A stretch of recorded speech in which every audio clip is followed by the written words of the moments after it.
Pay attention to Gabby Petito, 22 years old, smiling for the camera somewhere along the wide-open highways of the American West in the summer of 2021.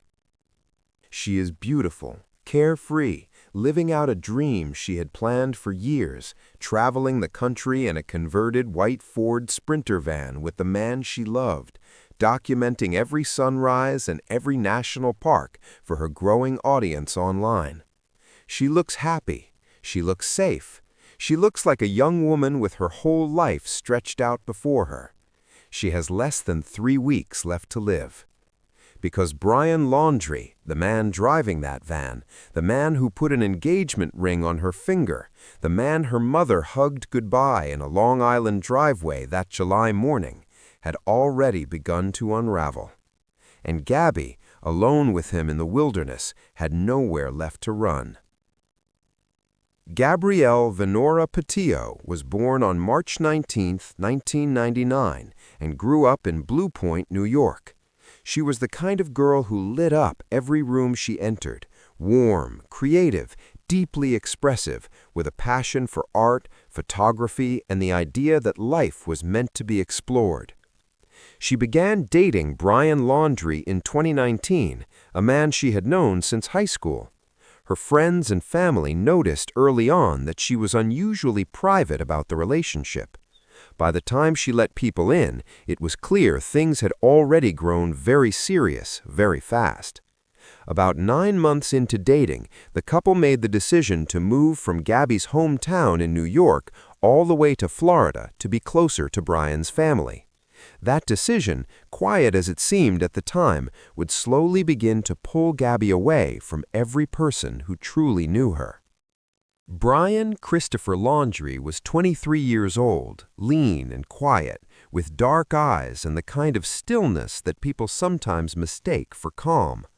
He had grown up in Springville, New York, before his family relocated to Northport, Florida. On the surface, he appeared to be an outdoorsy, free-spirited young man who loved hiking, camping, and the romance of living simply. He proposed to Gabby in 2020. There was no ring, but the moment felt magical. A firefly landed on Gabby's finger as he asked, and they took it as a sign that everything was going to be perfect. But beneath that quiet exterior, those who were closest to Gabby began to see things that made them uneasy. Controlling behavior, jealousy that surfaced in ways that were hard to explain away. A friend named Rose Davis would later tell People magazine that Brian had serious jealousy issues, that he was controlling of Gabby, and that Gabby would often stay with her when the two of them argued.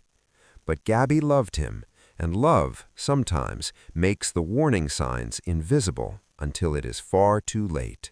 In the summer of 2021, Gabby and Brian embarked on what they believed would be a cross-country adventure of a lifetime.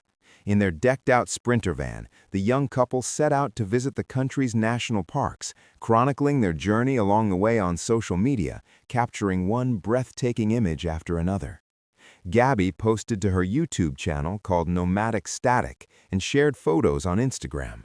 Her followers watched in real time as she stood in front of towering red rock formations, laughed in golden hour light, and wrote captions full of wonder and gratitude. The whole world saw a love story. Nobody saw what was happening behind the lens. The couple left Blue Point, New York on July 2, 2021, with Gabby's mom, Nicole, seeing them off. "I have so many good memories over the years," Nicole would later say through tears, "but the one thing I hold close to me is the hug that we had before she left for the trip, in the driveway." It was the last time she would ever hold her daughter. The first public sign that something was deeply wrong came on August 12, 2021, in Moab, Utah. Police responded to a possible domestic violence incident involving Petito and Laundrie. The caller reported seeing a man slap a woman near the van. When officers arrived, they found Gabby visibly distressed, her face streaked with tears, her breathing shallow and desperate. One of the officers later wrote in his report that at no point during the investigation did Gabby stop crying, breathing heavily, or compose a sentence without needing to wipe away tears, wipe her nose, or rub her knees with her hands. She told police she had been arguing with Brian about cleaning the van. She said she was the aggressor. She apologized for him, to him, in front of the officers. Neither Petito nor Laundrie wanted to press charges, and police characterized the incident as a mental health breakdown rather than domestic violence, which would have required an arrest. The officers separated the couple for the night and moved on. They had no idea that the young woman they were leaving behind had already been photographed with bruising around her nose and eye, injuries her own family's attorneys would later say were evidence of assault that had happened before the police even arrived. Gabby called her father on FaceTime for the last time on August 21, 2021. She seemed okay. She told him she loved him. She signed off. 6 days later, on or around August 27, 2021, somewhere deep in the wilderness of Wyoming's Bridger-Teton National Forest, Brian Laundrie strangled Gabby Petito to death. She was 22 years old. The trip had been planned to last 4 months. It had barely reached the 2-month mark before Petito disappeared. Whatever final moments Gabby experienced, whether she was afraid, whether she fought back, whether she called out for anyone, will never fully be known. Brian never explained it. He wrote only a few chilling words in a notebook that investigators would later recover from a Florida nature preserve. "I ended her life. I thought it was merciful." Brian Laundrie returned to his family's home in Northport, Florida on September 1, 2021, alone, driving Gabby's van, saying nothing about where she was. He walked through the front door of his parents' house as if nothing had happened. His mother, Roberta, and his father, Christopher, welcomed him home. They did not call the police. They did not reach out to Gabby's family. They contacted their attorney instead. According to court documents from a later lawsuit, Laundrie told his parents he had killed Gabby on or about August 28th, and his parents had contacted their lawyer the very same day, sending him a retainer 5 days later. While Gabby's body lay alone in the cold Wyoming wilderness, her killer was sleeping in a warm bed in Florida, and his family was busy building a wall of silence around him. Gabby's mother, Nicole, filed a missing person report on September 11, 2021. She was shocked to learn from police just hours later that Brian had returned to Florida in the van on September 1st, without Gabby. "I knew the night the detective came to my door to tell me the van was in Florida," Nicole later said. "I knew she was gone that night." Within hours, Gabby's face was everywhere. The story exploded across social media and national news broadcasts. Tips flooded in by the thousands. Volunteers organized searches. The public demanded answers. And through all of it, the Laundrie family sat in their Northport home behind closed blinds and said absolutely nothing. Brian gave no interviews. His parents made no statement. The family's attorney released a brief statement on their behalf, expressing hope that Gabby would be found and reunited with her family, while confirming that, on the advice of counsel, the Laundrie family would have no further comment.